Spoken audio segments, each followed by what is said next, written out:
안녕하세요, 하민입니다. 오늘은 사는 재미 얘기를 좀 해보겠습니다.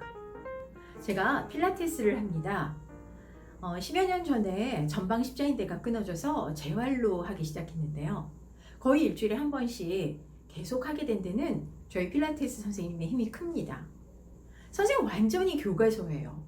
어떤 자세에는 어떤 근육이 필요하고 어떤 근육을 써야 되고 또 이 근육은 어떤 형식으로 느껴질 거고 운동하다 보면 기분은 어떻게 되고 뭐 이런 거 너무 설명 잘하고요. 완전히 진행도 퍼펙트합니다.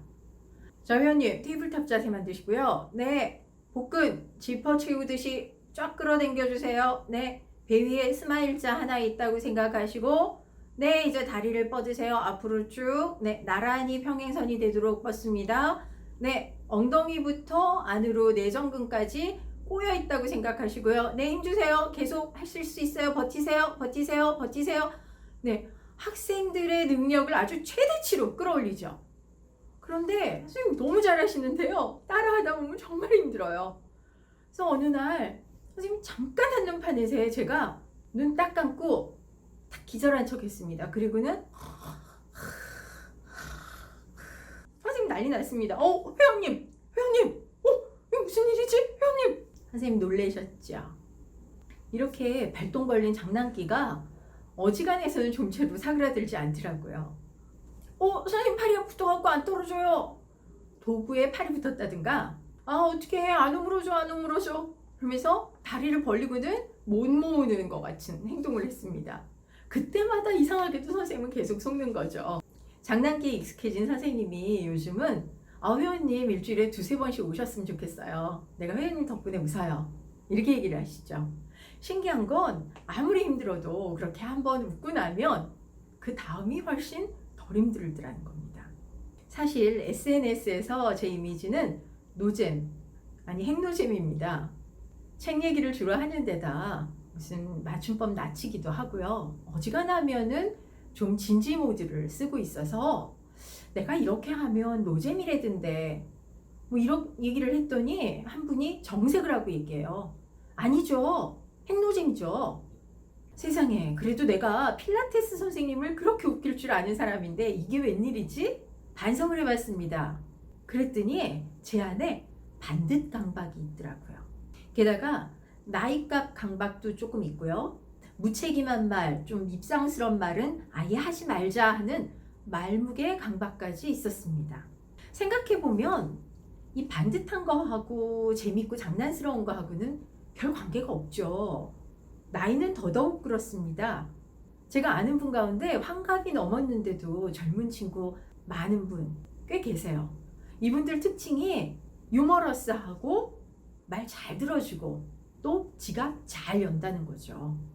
더 큰 문제는 말무게 강박이었습니다. 뭐 쓸데없는 얘기 하느니 그냥 입 다물고 있자 했더니 정말 꼭 필요한 말, 중요한 말을 하려고 하는데 이게 말이 빨리 안 나오는 겁니다. 왜냐하면 센스 있게 말 잘하는 것도 습관이거든요. 또 숨겨진 더 큰 문제가 있었습니다. 바로 표정입니다. 나이가 들면 웃을 일이 줄어듭니다. 아유, 그 나이에도 놀라실 일이 있으세요? 아유, 그 나이에도 화내실 게 있으십니까? 흔히들 얘기합니다.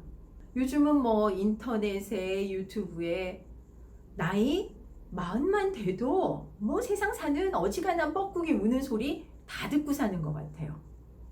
그러다 보니 얼굴이 덤덤해집니다. 분명히 사람 얼굴인데 거의 뭐 장승 얼굴 같아요. 세상 뭐 있나? 그냥 그렇게 사는 거지.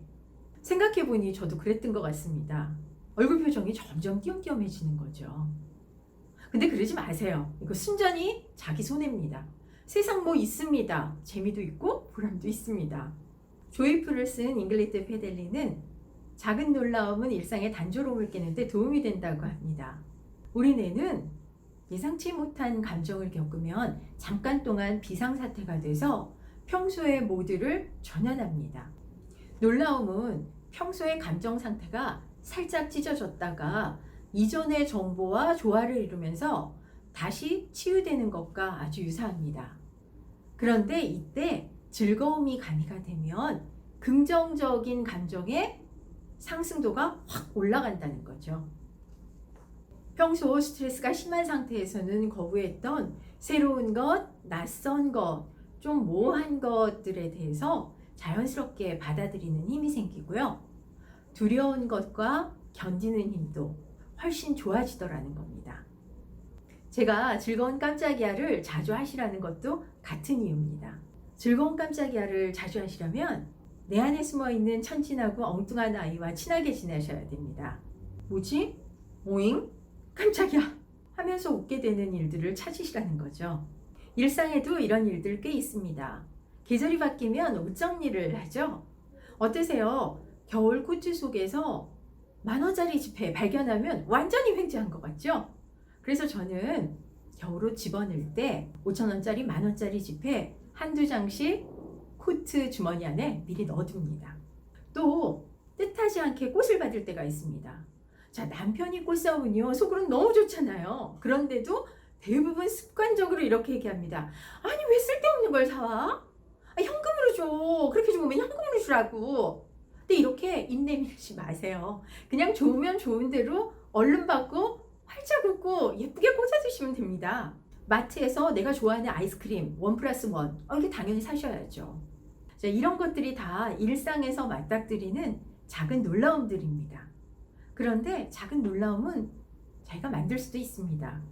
저는 가방에 요만한 무민 인형을 하나 달고 다닙니다. 어머 너무 예쁘다. 이거 어디서 사셨어요? 한번 만져봐도 돼요? 이런 질문 많이 합니다. 무민 인형 덕분에 전혀 모르던 두 사람이 서로 쳐다보고 씩 웃게 됩니다.